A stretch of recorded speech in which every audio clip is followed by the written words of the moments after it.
Para sahabat menilai Bani Mustalik yang kini menjadi kerabat Rasulullah tidak pantas menjadi tawanan. Akhirnya, seluruh wanita dan kaum Bani Mustalik dibebaskan tanpa syarat.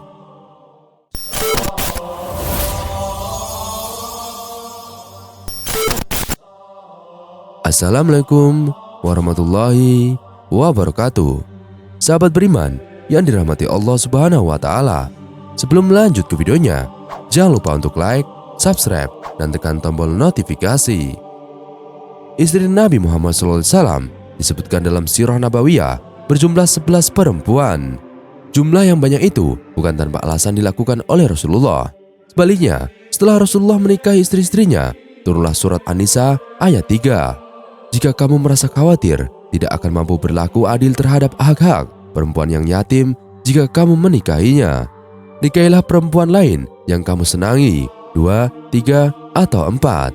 Akan tetapi, jika kamu khawatir tidak akan mampu berlaku adil, maka nikahilah seorang saja atau hamba sahaya perempuan yang kamu miliki. Yang demikian itu lebih dekat untuk tidak berbuat zalim. Mengutip tafsir Quran, Kemenak menerangkan bahwa Islam membolehkan poligami dengan syarat-syarat tertentu seperti yang dilakukan oleh Rasulullah pada istrinya, seperti memperlakukan istri-istrinya dengan adil hingga membantu para hamba sahaya. Mengutip buku sejarah terlengkap Nabi Muhammad SAW karangan Abdurrahman bin Abdul Karim, sejumlah pernikahan Rasulullah pada dasarnya bertujuan untuk membantu para janda yang suaminya terbunuh saat membela Islam, hingga berupaya untuk membangun hubungan baik dengan suku lain yang semula berniat memerangi Islam. Dan inilah sahabat 11 nama istri Nabi Muhammad SAW. Yang pertama, Khadijah binti Khuwailid. Dikutip dari buku M. Quraisy Shihab menjawab oleh M. Quraisy Shihab, dijelaskan bahwa Rasulullah menikah pertama kalinya saat menginjak usia 40 tahun. Khadijah dipilih Rasulullah untuk menjadi istri pertamanya. Pernikahan ini kurang lebih berlangsung selama 25 tahun dan bertahan hingga tahun ke-10 kenabian atau 3 tahun sebelum hijrah Rasulullah Muhammad SAW. Khadijah binti Khuwailid dikenal sebagai istri pertama Rasulullah atau perempuan kelahiran 550 Masehi berdarah Quraisy yang dikenal sebagai sosok cerdas, mandiri, dan dermawan. Masyarakat Quraisy menyebut Khadijah sebagai tokoh masyarakat yang dihormati. Sebelum menikah dengan Khadijah, Nabi Muhammad SAW adalah rekan bisnis saudagar Khadijah. Nabi Muhammad bersikap jujur, ramah, santun, baik hati, dan terpercaya. Mengutip dari bui.go.id, Nabi Muhammad SAW dan Khadijah menikah dengan mahar 20 unta muda. Ketika menikah, Khadijah berusia 40 tahun, sedangkan Rasulullah berusia 25 tahun. Dari pernikahan tersebut, keduanya dianugerahi 6 orang anak, yaitu 2 anak laki-laki dan 4 perempuan. Nama anak Rasulullah dan Khadijah yaitu Qasim, Abdullah, Zainab, Ruqayyah, Ummu Kulsum, dan Fatimah. Khadijah setia mendampingi perjuangan Rasulullah selama 25 tahun. Khadijah adalah orang yang percaya kepada Allah Subhanahu wa Ta'ala beserta ajarannya. Mengutip dari kisah muslim.com, Khadijah wafat di usia 65 tahun, 3 tahun sebelum hijrahnya Nabi Muhammad SAW ke Madinah. Yang kedua, Saudah binti Zam'ah. Dikutip melalui buku Sirah Nabawiyah karya Abdul Hasan Ali Al-Hasani An-Nadawi menerangkan bahwa setelah istri pertama Rasulullah wafat, beliau tidak langsung menikah, melainkan menduda selama kurang lebih 1 tahun terlebih dahulu. Rasulullah kemudian menikahi janda tua berusia 55 tahun yang memiliki banyak anak yang membutuhkan perlindungan. Saudah binti Zam'ah adalah istri Rasulullah setelah wafatnya Khadijah binti Khuwailid. Saudah menikah dengan Rasulullah bulan Ramadan tahun ke-10 pasca kenabian, 3 tahun sebelum hijrah ke Madinah. Pernikahan dengan Rasulullah memang bukan pernikahan pertama bagi Saudah, karena sebelumnya telah menikah dengan Sakran bin Amr yang wafat ketika sedang hijrah di Habasyah atau Ethiopia. Menjadi pendamping hidup Rasulullah merupakan sebuah anugerah yang besar bagi ummahat termasuk bagi Saudah. Namun, menjadi pendamping yang pertama setelah wafatnya Khadijah bukanlah hal yang mudah, di mana Khadijah adalah istri yang menemani Rasul sejak awal perjuangan dan tidak ada yang bisa menggantikan posisinya di hati Rasul. Apalagi setelah menikah dengan Saudah, tidak selang berapa lama Rasul menikah dengan Aisyah binti Abu Bakar. Pernikahan antara Rasul dengan Saudah dan Aisyah memang tidak begitu jauh jaraknya. Hal ini jugalah yang menyebabkan keduanya sangat dekat. Meskipun dari segi fisik dan nasab tidak seperti Khadijah maupun Aisyah, Saudah merupakan perempuan pilihan. Banyak keistimewaan yang dimilikinya, sehingga pantas menjadi perempuan yang terpilih menjadi pendamping Rasul. Saudah dikenal sebagai seseorang yang dermawan. Suatu hari, setelah wafatnya Rasulullah, datang Umar bin Khattab membawakan sekantung uang dirham untuk diberikan kepada Saudah. Setelah dirham itu diterima, dirham tersebut langsung dibagikan kepada orang-orang miskin yang membutuhkannya. Selain itu, Saudah juga seorang istri yang sangat menyayangi Rasulullah. Tidak jarang juga menyebabkan Rasul tertawa karena kepolosannya. Pada suatu hari, Saudah bercerita kepada Rasul bahwa ketika sholat di belakang Rasul, dia menutup hidung tangannya karena khawatir akan berdarah karena terlalu panjang rukuk yang dilakukan oleh Rasulullah. Rasul pun tertawa mendengarkan cerita itu. Allah juga mengabadikan beberapa kisah Saudah di dalam Al-Quran dengan menjadikan asbabun nuzul ayat. Diriwayatkan dari Imam Ahmad, Imam Bukhari, dan Imam Muslim bahwa suatu malam Saudah bersegera keluar rumah untuk menunaikan hajatnya dengan tergesa-gesa, dan Umar bin Khattab dapat mengenalinya. Setelah itu, Umar mengadukan kepada Rasulullah tentang hal ini hingga turun surat Al-Ahzab ayat 59. Hai Nabi, katakanlah kepada istri-istrimu, anak-anak perempuanmu, dan istri-istri orang mukmin, hendaklah mereka mengulurkan jilbabnya ke seluruh tubuh mereka. Yang demikian itu supaya mereka lebih mudah untuk dikenal, karena itu mereka tidak diganggu, dan Allah adalah Maha Pengampun lagi Maha Penyayang. Ketika usia sudah mencapai uzur, Saudah memberikan jatah waktunya bersama Rasul kepada Aisyah. Keinginan Saudah hanya satu, wafat dan dibangkitkan dalam keadaan menjadi istri Rasulullah. Diriwayatkan dari Ibnu Abbas dalam surat Al-Baihaqi bahwa ketika telah Saudah masuk usia uzur dan khawatir akan ditalak oleh Rasul, maka Allah menurunkan surat An-Nisa ayat 128. Dan jika seorang wanita khawatir akan nusyuz atau sikap tidak acuh dari suaminya, maka tidak mengapa bagi keduanya mengadakan perdamaian yang sebenar-benarnya, dan perdamaian itu lebih baik bagi mereka. Saudah binti Zam'ah juga seorang perawi hadis, karena semasa hidupnya telah meriwayatkan kurang lebih 5 hadis, dan salah satu hadisnya berbunyi, telah menceritakan kepada kami Muhammad bin Muqatil, telah mengabarkan kepadaku Abdullah, telah mengabarkan kepada kami Ismail bin Abi Khalid dari Ashabi, dari Ikrimah, dari Ibnu Abbas radhiyallahu anhuma, dari Saudah istri Nabi Muhammad SAW. Kambing kami mati, lalu kami menyamak kulitnya. Kami tetap menjadikannya sebagai tempat minuman hingga lusuh. Saudah adalah sosok yang patut dicontoh oleh perempuan zaman sekarang karena keteguhan, sabaran, keikhlasan serta kedermawanan yang akhirnya mengantarkan kepada gerbang kebahagiaan yang diidamkan semua perempuan di atas bumi ini. Peran menjadi pendamping Rasul dan Ummahat al-Muslimin dengan tuntas ia selesaikan hingga wafat pada masa akhir kekhalifahan Umar bin Khattab tahun 54 Hijriah di Madinah. Yang ketiga, Aisyah binti Abu Bakar As-Siddiq. Aisyah dinikahi oleh Nabi Muhammad SAW pada bulan Syawal tahun ke-11 Nubuwah.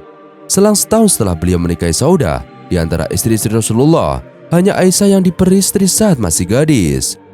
Melansir Rohiq Al-Maktum, Sirah Nabawiyah, karangan Safiyur Rahman Al-Mubarakfuri, Aisyah disebut sebagai perempuan yang cerdas dan paling memahami ilmu fikih di antara kaum perempuan.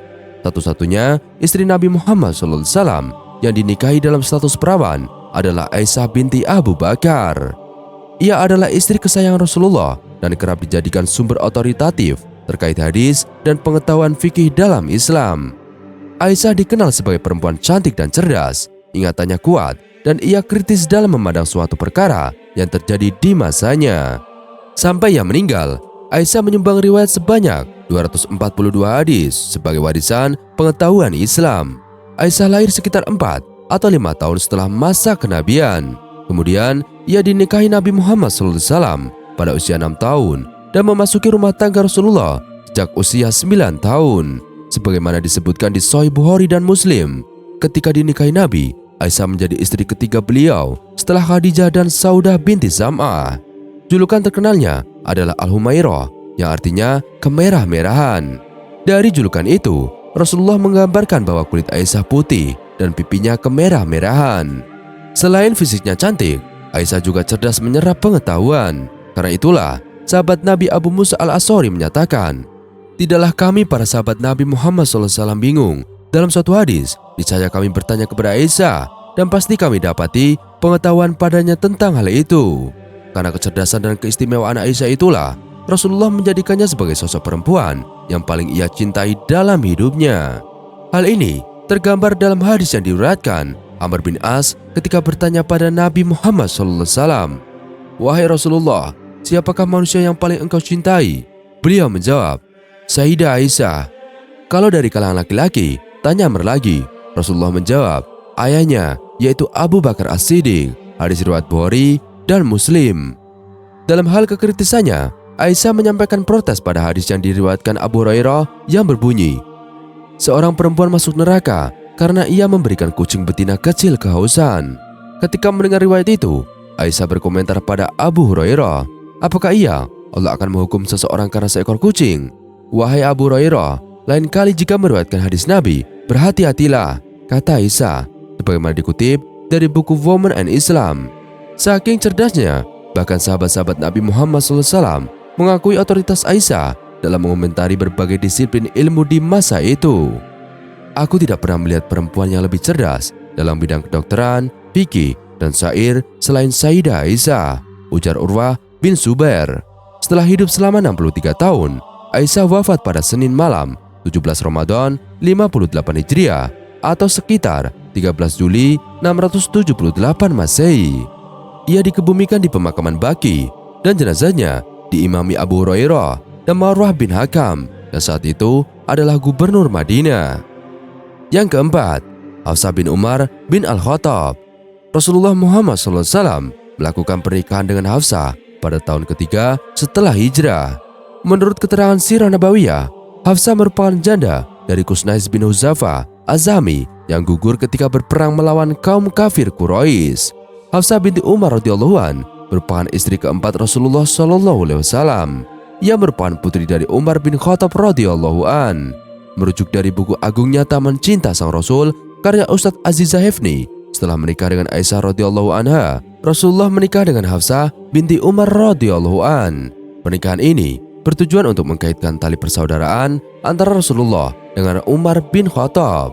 Hal ini juga ditujukan sebagai penghormatan, kesejatian, dan simbol kekuatan. Pernikahan Rasulullah dengan Hafsah menjadi suatu penghargaan beliau terhadap Umar radhiyallahu an, sahabat yang mendedikasikan secara keseluruhan hidupnya untuk Islam.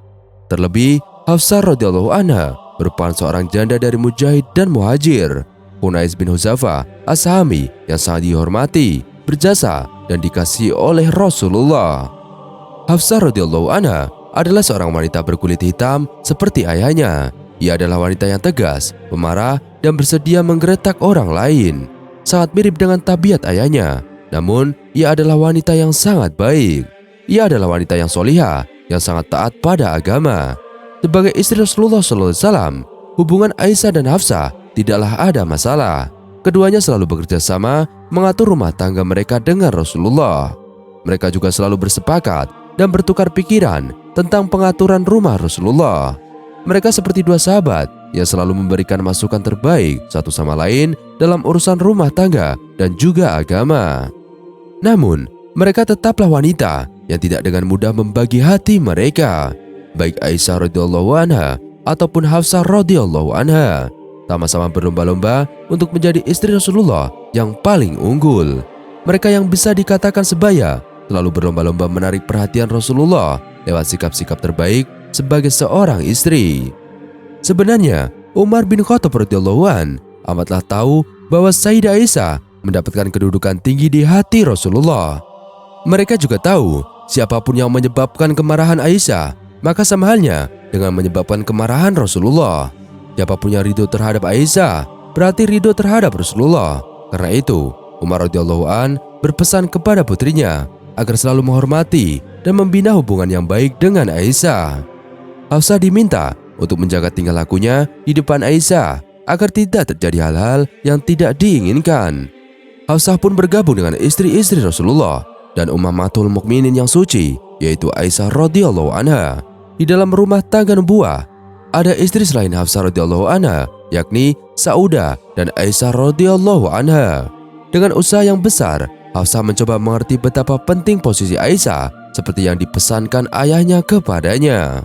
Anwar Ismail dalam buku 10 wanita kesayangan Nabi turut menceritakan kisah Hafsah binti Umar radhiyallahu an. Setelah Rasulullah wafat, Hafsah binti Umar mengambil peranan sebagai penjaga mushaf Al-Quran. Hal itu berkaitan dengan naskah pertama dari salinan yang telah dibuat sebelumnya. Di antara para istri Rasulullah, hanya Hafsah binti Umar radhiyallahu anha saja yang pandai membaca dan menulis. Mushaf Al-Quran itu selalu dijaga dengan baik oleh Hafsah binti Umar radhiyallahu anha. Hingga pada masa Khalifah Utsman bin Affan radhiyallahu an memintanya untuk membuat salinan mushaf tersebut.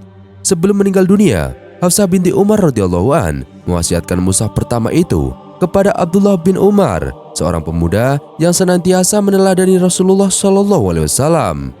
Lalu Abdullah bin Umar menyerahkannya kepada keluarga yang mempunyai ketakwaan yang tinggi. Hal tersebut juga disetujui oleh kaum muslimin yang lain.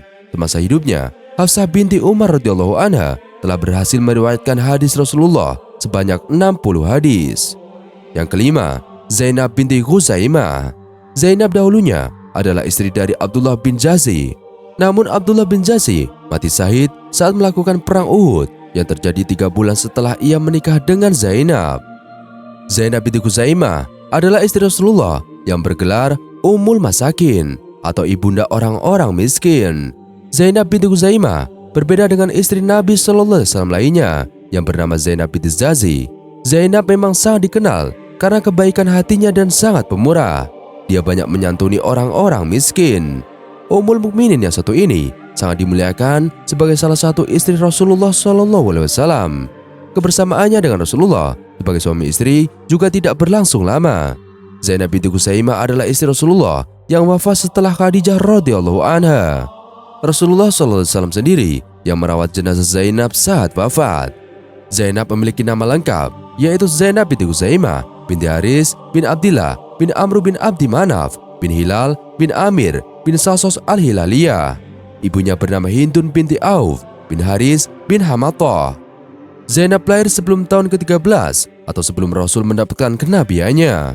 Wanita dermawan ini berasal dari keluarga yang dihormati dan disegani. Kedermawanannya telah dikenal bahkan sebelum beliau memeluk Islam. Sebelum menikah dengan Rasulullah, Zainab sudah digelari Ummul Masakin. Zainab selalu mengutamakan kedermawanannya pada orang-orang miskin daripada memanjakan dirinya sendiri dengan harta benda yang dimilikinya. Sifat penyantun yang dimilikinya pun sudah ada sebelum dia mengetahui bahwa dengan sifatnya dapat mendatangkan pahala dari Allah Subhanahu wa Ta'ala. Dalam kehidupan beragamanya, Zainab termasuk kelompok wanita pertama yang memeluk Islam. Dan sejak memeluk Islam, dia menolak syirik dan menyembah berhala, dan dia juga selalu menjauhkan diri dari perbuatan jahiliyah. Sebelum menikah dengan Rasulullah, ketika masa jahiliyah, dia menikah dengan Tufail bin Haris. Namun, Tufail menceritakan Zainab karena tak kunjung memiliki anak saat hijrah ke Madinah. Kemudian untuk memuliakannya, saudara laki-laki Taufal, Ubaidah bin Haris, menikahinya. Ubaidah dikenal sebagai seorang prajurit penunggang kuda yang paling perkasa setelah Hamzah bin Abdul Muthalib dan Ali bin Abi Thalib. Keperkasaannya dibuktikan hingga ia gugur syahid dalam perang Badar. Zainab pun kembali menjanda. Untuk melindungi dan meringankan beban kehidupan Zainab, Rasulullah pun menikahinya. Rasulullah luluh karena kebaikan hati dan lembut hati Zainab terhadap orang miskin. Rasulullah selalu mendahulukan kepentingan kaum muslimin, termasuk kepentingan Zainab. Wajah Zainab memang tidak terlalu cantik, tapi kecantikan hatinya yang membuat ia dinikahi Rasulullah. Beberapa sahabat juga enggan menikahinya setelah ia kehilangan Ubaidah sebagai pahlawan Badar. Rasulullah menikah dengan Zainab setelah beliau menikah dengan Hafsah binti Umar. Tapi pernikahannya dengan Zainab hanya selama 3 bulan karena setelah itu Zainab meninggal dunia. Ketika menikah, Rasulullah memberikan sebesar 10 uqiyah perak dan merayakan walimah dengan berbagai hidangan. Undangan pun tak hanya diberikan pada kaum berada, kaum du'afa pun diundang dan duduk bersama menikmati hidangan yang disediakannya. Biasanya, Rasul mengingkari gelar yang didapatkan ketika pada masa jahiliyah, tetapi tidak dengan gelar yang didapatkan Zainab sebagai Ummul Masakin. Zainab juga dikenal selalu meringankan beban saudaranya, seperti perlakuan dia terhadap budaknya. Zainab memiliki seorang budak dari Habasyah. seluruh budak yang dimilikinya tidak pernah diperlakukan layaknya budak. Perlakuannya terhadap budak diberikan seperti kerabat dekat. Zainab wafat pada akhir Rabiul Akhir bulan ke-39 sejak hijrahnya Rasulullah. Rasul pun menguburkan Zainab di Baqi. Zainab meninggal di usia yang cukup muda, yaitu 30 tahun. Sahabat beriman yang dirahmati Allah Subhanahu wa taala, kita lanjut ke 6, Ummu Salamah Hindun binti Abu Umayyah. Ummu Salamah adalah istri Nabi Muhammad SAW berikutnya, yang sebelumnya merupakan istri dari Abu Salamah. Abu Salamah meninggal dunia pada bulan Jumadil Akhir pada tahun 4 Hijriah. Kemudian Rasulullah menikahinya pada bulan Syawal di tahun yang sama. Dirangkum dari buku kelengkapan Tarikh Rasulullah karya Ibnu Qayyim Al-Jauziyah. Nama lengkap Ummu Salamah adalah Hindun binti Abu Umayyah bin Al-Mughirah bin Abdullah bin Umar bin Masum bin Yaksos bin Murrah bin Ka'ab bin Lu'ay bin Ghalib. Sebelum menikah dengan Rasulullah, Ummu Salamah adalah istri Abu Salamah bin Abdul As'ad. Menurut buku Sirah Nabawiyah karya Safiyur Rahman Al-Mubarakfuri, Ummu Salamah dan Rasulullah menikah pada bulan Syawal tahun 4 Hijriah. Dijelaskan dari buku Sejarah Lengkap Rasulullah Jilid 2 karya Ali Muhammad As-Salabi, beberapa saat setelah Abu Salamah meninggal dan masa iddah Ummu Salamah habis, Rasulullah SAW datang kepada Ummu Salamah dan menyatakan pinangan kepadanya melalui anak laki-laki Ummu Salamah. Ummu Salamah berkata, "Apakah pantas aku menolak Rasul utusan Allah atau aku mengajukan diri dengan keluargaku?" Keesokan harinya, Rasulullah datang langsung meminang Ummu Salamah. Terdapat perbedaan pendapat tentang siapa wali yang menikahkan Ummu Salamah dengan Rasulullah. Ketika Ummu Salamah setuju untuk menikah, Rasulullah SAW berkata, "Aku tidak memberikan kurang dari apa yang pernah aku berikan kepada si fulan. Alat penggiling gandum, 2 kantong gandum, dan bantal dari kulit yang diisi dengan bulu hewan." Dari hasil pernikahan Ummu Salamah dengan Abu Salamah, mereka dikaruniai dengan seorang bayi. Ketika Rasulullah SAW menikahinya, beliau mendatanginya. Jika Rasulullah datang kepadanya, Zainab mengambil bayi itu ke kamarnya untuk ia susukan. Malu dengan hal itu, Rasulullah pun kembali. Ammar bin Yasir atau saudara seibu Ummu Salamah yang memahami hal tersebut mengambil bayi itu agar disusukan di rumahnya atau di rumah salah seorang perempuan. Setelah menanyakan keberadaan Zainab, Rasulullah SAW berkata kepada Ummu Salamah, "Aku akan datang kepada kamu malam ini." Rasulullah kemudian menetap selama 3 hari di rumah Ummu Salamah. Kemudian Rasulullah memberikan giliran kepadanya seperti istri-istri yang lain, yaitu 7 hari bagi istri yang masih gadis dan 3 hari bagi janda. Hikmah pernikahan Ummu Salamah dengan Rasulullah adalah bukan untuk kenikmatan yang memang dihalalkan. Akan tetapi, karena keutamaan Ummu Salamah yang hanya diketahui oleh orang-orang yang berpikir tentang kualitas pendapat Ummu Salamah pada perjanjian Al-Hudaybiyah dan sebagai ungkapan bela sungkawa atas kematian suaminya. Di balik pernikahan mereka juga terkandung makna untuk meredam kedengkian kabilah dan mendekatkan hati anak-anak Ummu Salamah, sehingga membuat mereka tertarik untuk masuk Islam setelah mereka menjadi keluarga Rasulullah melalui pernikahan. Dalam pernikahan mereka terkandung fikih Rasulullah dalam membangun intern umat, menunaikan hak para syuhada terhadap istri-istri mereka. Di antara hak para istri tersebut adalah mendapatkan nur nubuwah sesuai kehendak Allah agar mereka menyampaikan nur nubuwah tersebut dari Rasulullah. Ummu Salamah adalah istri Rasulullah yang terakhir meninggal dunia. Beliau meninggal pada tahun 61 Hijriah. Semasa hidupnya, Ummu Salamah berperang menyebarkan ilmu pengetahuan dan hikmah dari Rasulullah. Dengan wafatnya Ummu Salamah, maka padamlah lampu terakhir dari lampu-lampu ummahat al-mu'minin yang memancarkan cahaya, hidayah, dan ilmu. Yang ketujuh, Zainab binti Jahsy bin Robab. Zainab berasal dari Bani As'ad bin Khuzaimah serta merupakan putri dari bibi Rasulullah sendiri. Sebelumnya, ia adalah istri Zaid bin Haritsah yang dianggap sebagai putra Rasulullah SAW sendiri. Salah satu istri Nabi Muhammad SAW yang meninggalkan teladan baik adalah Zainab binti Jahsy. Sikap penyayang serta dermawannya merupakan teladan yang harum hingga masa kini. Dalam berbagai literatur Islam, Zainab binti Jahsy dikenal sebagai muslimah yang sangat pro dengan dakwah Rasulullah. Nama panjang beliau yakni Zainab binti Jahsy bin Ri'ab al-Asadiyah dan beliau dilahirkan di Mekah pada tahun 33 sebelum Hijriah dan wafat di Madinah pada tahun ke-20 Hijriah. Zainab binti Jahsy juga merupakan sepupu Rasulullah. Beliau telah masuk Islam sejak masa Mekah dan ikut hijrah ke Madinah bersama kaum muslimin lainnya. Pernikahan beliau dengan Rasulullah pun merupakan perintah langsung dari Allah Subhanahu wa taala. Zainab diketahui merupakan mantan istri dari anak angkat Rasulullah, Zaid bin Haritsah. Namun sayangnya, pernikahan Zainab dengan Zaid ini tak diiringi dengan keharmonisan, sehingga Zaid kerap berkonsultasi ke Rasulullah untuk menceraikan istrinya. Meski Rasulullah sempat melarang itu, namun akhirnya Rasulullah mengizinkan Zaid menceraikannya setelah turun wahyu Allah atas perceraian, sekaligus sah bagi seorang ayah angkat mengambil istri dari mantan istri anaknya. Setelah bercerai dengan Zaid, Rasulullah kemudian memerintahkan Zaid untuk melamar Zainab untuk dirinya. Maka pernikahan atas perintah Allah itu pun berlangsung dengan pemberian sedekah dari Rasulullah kepada Zainab sebesar 400 dirham. Dalam aktivitas sehari-hari, Zainab merupakan seorang yang pandai dalam memproduksi sesuatu, seperti menyamak kulit atau melakukan produksi di bidang kerajinan tangan.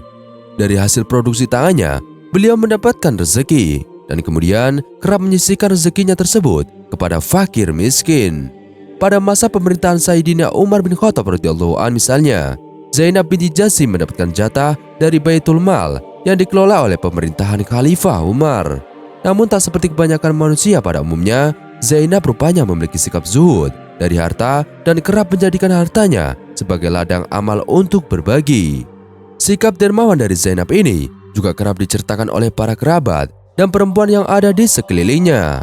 Barzah binti Rafi bercerita, ketika jatah pembagian harta keluar, Sayyidina Umar mengirimkan harta tersebut kepada Zainab binti Jahsy yang menjadi haknya. Namun, beliau justru mengira bahwa istri-istri Rasulullah yang lainlah yang berhak menerima harta tersebut. Namun demikian, para utusan Sayyidina Umar bin Khattab tetap memaksanya untuk mengambil harta yang merupakan haknya tersebut. Akhirnya, Zainab mengambil secari kain dan mengantongi harta miliknya itu dan memberikannya kepada Barzah binti Rafi sekantung dirham.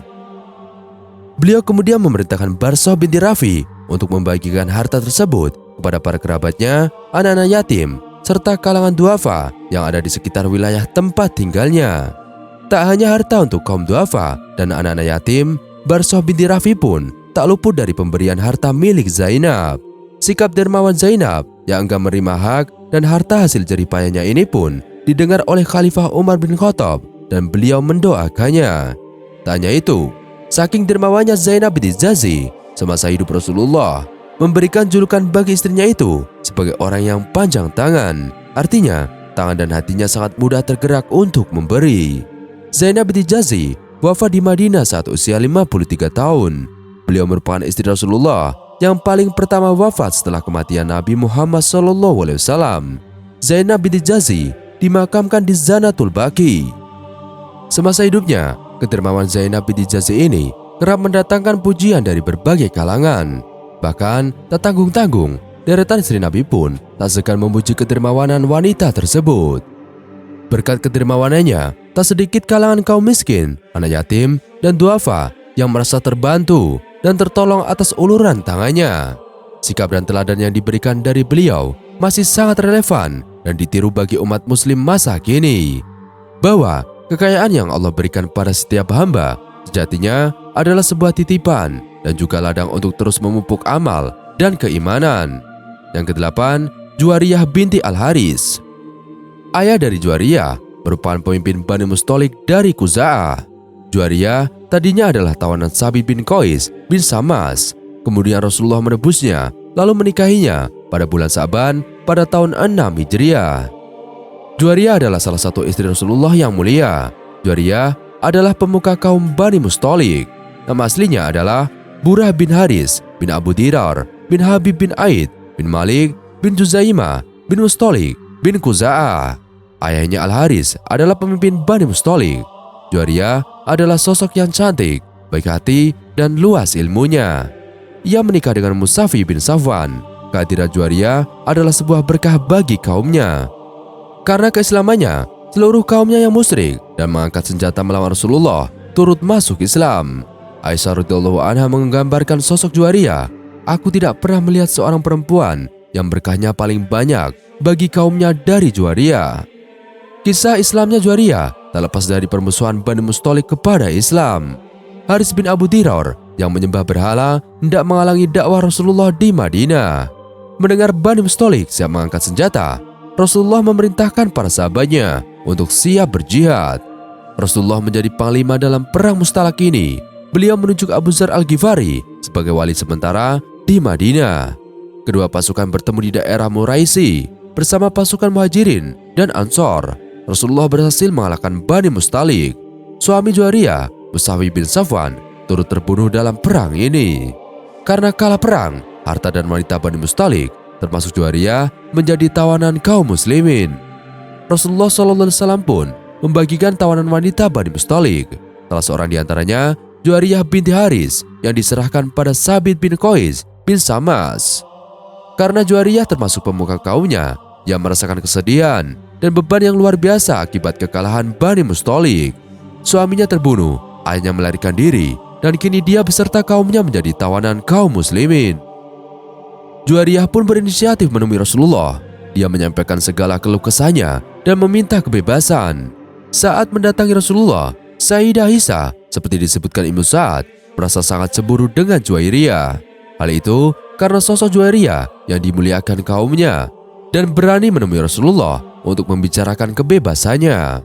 Merasa kasihan dengan beban Juwairiyah, Rasulullah pun bersedia membebaskan Juwairiyah, kemudian menikahinya. Berita tentang pernikahan Rasulullah dan Juwairiyah pun tersebar di kalangan para sahabat. Para sahabat menilai Bani Mustalik yang kini menjadi kerabat Rasulullah tidak pantas menjadi tawanan. Akhirnya, seluruh wanita dan kaum Bani Mustalik dibebaskan tanpa syarat. Setelah kebebasannya, Bani Mustalik yang ditawan kaum muslimin mengikrarkan keislamannya. Meski cemburu dengan sosok Juwairiyah, Sayyidah Aisyah menggambarkan betapa kehadiran Juwairiyah adalah berkah bagi kaumnya. Selain mendapat kebebasan, mereka juga mendapat cahaya Islam berkat pernikahan Juwairiyah. Keislaman pemimpin Bani Mustalik, Haris bin Abu Diror, terjadi setelah ia bermaksud menebus putrinya. Ia bermaksud menyerahkan unta-untanya kepada Rasulullah sebagai tebusan. Tapi ia menyembunyikan 2 unta terbaiknya di akik. Saat menemui Rasulullah, seperti diriwayatkan Ibnu Hisham, Haris ditanya tentang 2 untanya yang disimpan di akik. Takjub dengan pemahaman Rasulullah karena tak seorang pun tahu dia menyimpan 2 untanya. Haris pun langsung mengikrarkan syahadat. Islamnya Haris juga diikuti oleh Islamnya seluruh Bani Mustalik yang masih tersisa. Setelah itu, dilangsungkan pernikahan antara Rasulullah dan Juwairiyah dengan mahar 400 dirham. Setelah menjadi Ummahatul Mukminin, Juwairiyah banyak menghabiskan waktunya dengan ibadah dan mendekatkan diri kepada Allah. Nama Juwairiyah pun diberikan Rasulullah SAW setelah mereka menikah. Juwairiyah dikenal dengan sahabiah yang ahli sholat. Juwairiyah wafat pada masa pemerintahan Muawiyah bin Abu Sufyan. Beliau wafat pada usia 60 tahun dan dikuburkan di Baqi bersebelahan dengan makam istri Rasulullah lainnya. Yang ke-9, Ummu Habibah Romlah binti Abu Sufyan. Rasulullah melamar Ummu Habibah Romlah binti Abu Sufyan melalui Amr bin Umayyah Ad-Damri. Yang sebenarnya saat itu Amr bin Umayyah Ad-Damri diutus untuk menyerahkan surat Rasulullah kepada Raja Najasyi pada bulan Muharram 7 Hijriah. Rasulullah menikahi Ummu Habibah yang berstatus janda setelah ditinggal wafat oleh suaminya yang melakukan murtad. Meskipun begitu, Ummu Habibah masih tetap berpegang teguh kepada Islam. Dijelaskan dalam buku 365 hari bersama sahabat Nabi SAW, dijelaskan cerita mengenai pelamaran Ummu Habibah dari jarak jauh. Setelah ditinggal oleh suaminya, Ummu Habibah selalu merasa sedih. Namun begitu dirinya tetap tinggal di Abbasiyah seorang diri. Ternyata kesedihan dan kesendirian Ummu Habibah ini diketahui oleh Rasulullah.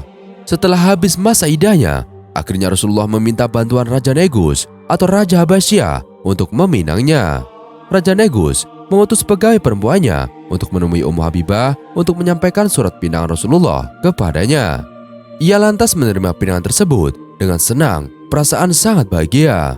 Pernikahan pun dilangsungkan pada tahun ke-7 Hijriah dengan mahar 400 dinar. Setelah menikah, dirinya tetap tinggal di Habasyah. Barulah setelah perang Khaybar, ia hidup bersama Rasulullah SAW. Selama hidup bersama Rasulullah, belum ada satu riwayat pun yang mengabarkan perilaku cemburu yang ditunjukkan oleh Ummu Habibah. Inilah salah satu kelebihan Ummu Habibah di antara para istri Nabi yang lain. Suatu saat, Abu Sofyan tiba di Madinah untuk membicarakan perjanjian Hudaybiyah yang dilanggar oleh kaum Quraisy. Namun, ia tidak langsung menemui Rasulullah, melainkan ingin memanfaatkan anaknya sendiri untuk negosiasi itu. Ia terkejut melihat keberadaan ayah yang sudah lama tidak ia lihat itu berada di rumahnya. Ia lebih tidak terima ketika ayahnya duduk di tikar yang biasanya digunakan untuk duduk oleh Rasulullah. Ummu Habibah berkata, "Tikar ini milik Rasulullah, sementara engkau masih musyrik. Aku tidak suka engkau duduk di atasnya." Dirinya pun marah, namun masih bisa dipendam. Hal ini lantas membuat Abu Sofyan untuk mengurungkan niatnya memanfaatkan putrinya. Kejadian ini menunjukkan bahwa keimanan istri Nabi Muhammad SAW, Ummu Habibah, sangatlah kuat dan teguh. Iman dan keyakinan itu tidak goyah, walaupun dihadapkan dengan ayah kandungnya sendiri. Setelah ditinggal wafat Rasulullah, Ummu Habibah menghabiskan sisa waktunya untuk menyendiri beribadah kepada Allah Subhanahu wa Ta'ala. Sahabat beriman yang dirahmati Allah Subhanahu wa Ta'ala, kita lanjut ke 10. Sofiyah binti Huyai bin Akhtab. Sofiyah merupakan Bani Israel yang termasuk dalam tawanan Khaybar. Rasulullah SAW kemudian memilih untuk membayar pembebasannya dan menikahinya setelah penaklukan Khaybar pada tahun 7 Hijriah. Sofiyah binti Huyai merupakan putri Huyai bin Akhtab. Ibunya adalah Baroh binti Samuel. Jika dirunut dari silsilah keluarga, paman Sofiyah binti Huyai adalah Nabi Musa. Dikutip dari buku kelengkapan Tarikh Rasulullah oleh Ibnu Qayyim al-Jauziyah, Sofiyah binti Huyai adalah seorang budak dari Bani Al-Mustalik. Ia datang kepada Rasulullah untuk memerdekakannya. Sampai akhirnya Nabi Muhammad menjadikan Sofiyah istrinya. Menjadi seorang tawanan perang bukanlah hambatan bagi dirinya untuk memiliki pribadi yang solihah. Karena kepribadiannya itu, ia pun masuk Islam. Dan berikut beberapa kisah singkat tentang Sofiyah binti Huyai yang dirangkum dari buku sejarah lengkap Rasulullah Jilid 2 karya Profesor Dr. Ali Muhammad As-Salabi. Pernikahan Sofiyah dengan Nabi Muhammad SAW. Pernikahan Nabi Muhammad SAW dengan Sofiyah binti Huyai berlangsung dalam perjalanan pulang menuju Madinah. Namun kedatangannya di Madinah tidak disambut baik oleh para istri Nabi dan para wanita muslimah di sana. Hal ini wajar terjadi, mengingat perbuatan ayah Sofiyah yang sangat jahat dan kejam kepada Nabi. Dahulu, ayah Sofiyah pernah melempar batu kepada Nabi, dan ketika Sofiyah baru tiba di Madinah, para wanita muslimah membicarakannya dan berkata, "Semoga Allah menjauhkan kita dari perempuan Yahudi itu." Kecantikan Sofiyah tidak diragukan lagi, karena ini membuat para wanita Madinah penasaran dan tak terkecuali istri Nabi, yakni Aisyah radhiyallahu anha. Suatu hari, Rasulullah memergoki Aisyah yang sedang mengintip Sofiyah. Kemudian Nabi menarik bajunya sambil bercanda, "Bagaimana Aisyah? Apakah engkau sudah melihatnya?" Aisyah menjawab dengan kesal, "Iya, aku melihat anak Yahudi." Lalu Nabi Muhammad SAW menasihati Aisyah dengan lembut, "Jangan begitu. Sofiyah telah memeluk agama Islam dan menjadi perempuan yang baik." Lalu Aisyah segera pergi dari tempat itu sambil menunjukkan kecemburuannya pada Nabi. Sofiyah tidak disukai oleh istri-istri Nabi Muhammad. Ia sering disebut sebagai anak Yahudi. Namun Nabi Muhammad SAW berusaha untuk membela Sofiyah dan menghiburnya. Suatu ketika, ungkapan anak Yahudi terdengar langsung di telinga Sofiyah. Perkataan itu membuatnya tersinggung dan menangis terseduh-seduh, kemudian mengadu pada Nabi. Nabi Muhammad lantas bertanya kepadanya, "Ada apa Sofiyah? Mengapa kamu sampai menangis terseduh-seduh?" "Hafsah berkata bahwa aku adalah anak Yahudi," jawab Sofiyah sambil terus menangis. "Memang benar, kamu adalah anak Yahudi. Tetapi kamu adalah keturunan Harun, pamanmu adalah Nabi Musa, dan engkau saat ini adalah istri seorang Nabi. Maka apa yang membuat mereka merasa bangga dan seolah lebih utama darimu?"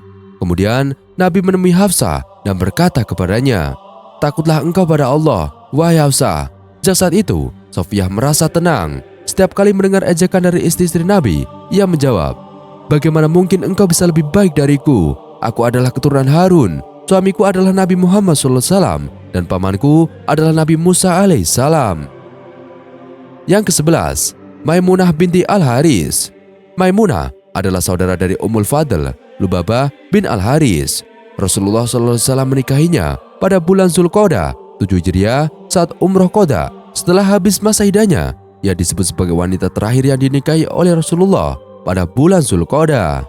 Maimunah binti Al-Haris adalah salah satu istri Rasulullah dan beliau termasuk dalam Ummahatul Mukminin atau ibu dari orang-orang yang beriman.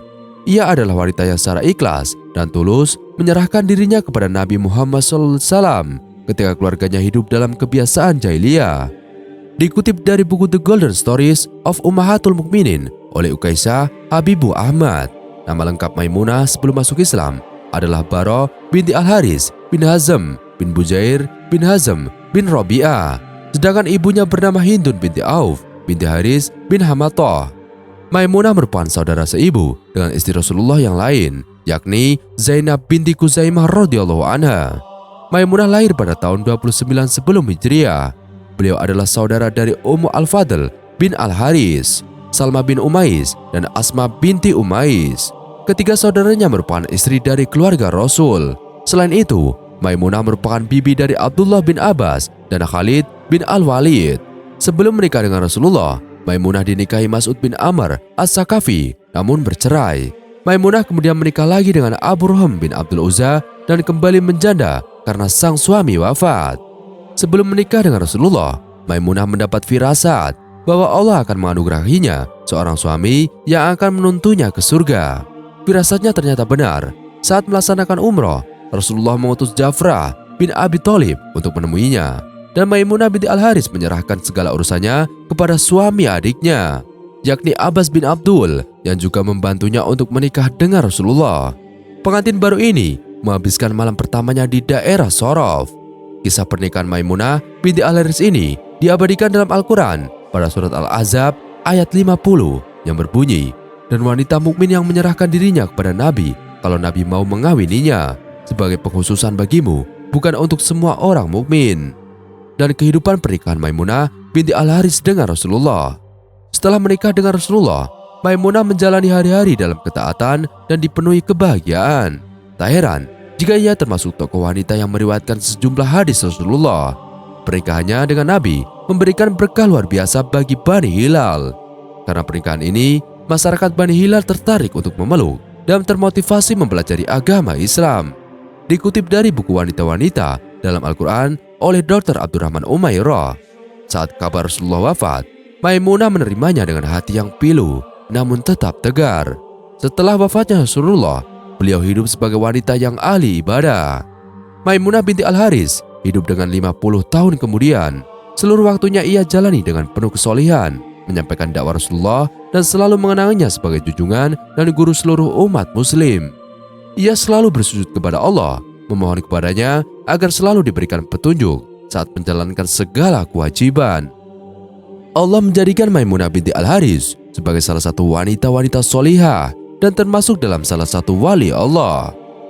Wafatnya Maimunah binti Al-Haris, sahabat beriman yang dirahmati Allah Subhanahu wa taala, masih dari sumber yang sama. Maimunah binti Al-Haris wafat pada masa kekhalifahan Muawiyah bin Abu Sufyan pada tahun ke-60. Beliau wafat setelah pergi haji bersama Abdullah bin Abbas pada usia sekitar 80 tahun. Maimunah dimakamkan di daerah Sorof, tempat Rasulullah menikahinya, dan mewasiatkan agar rumahnya dijadikan sebagai tempat menuntut ilmu.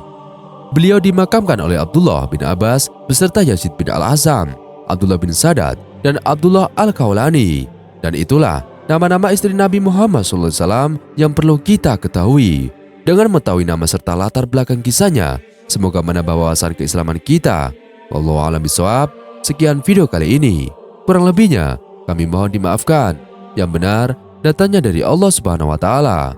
Bila foto keliru datanya dari saya pribadi. Wassalamualaikum warahmatullahi wabarakatuh.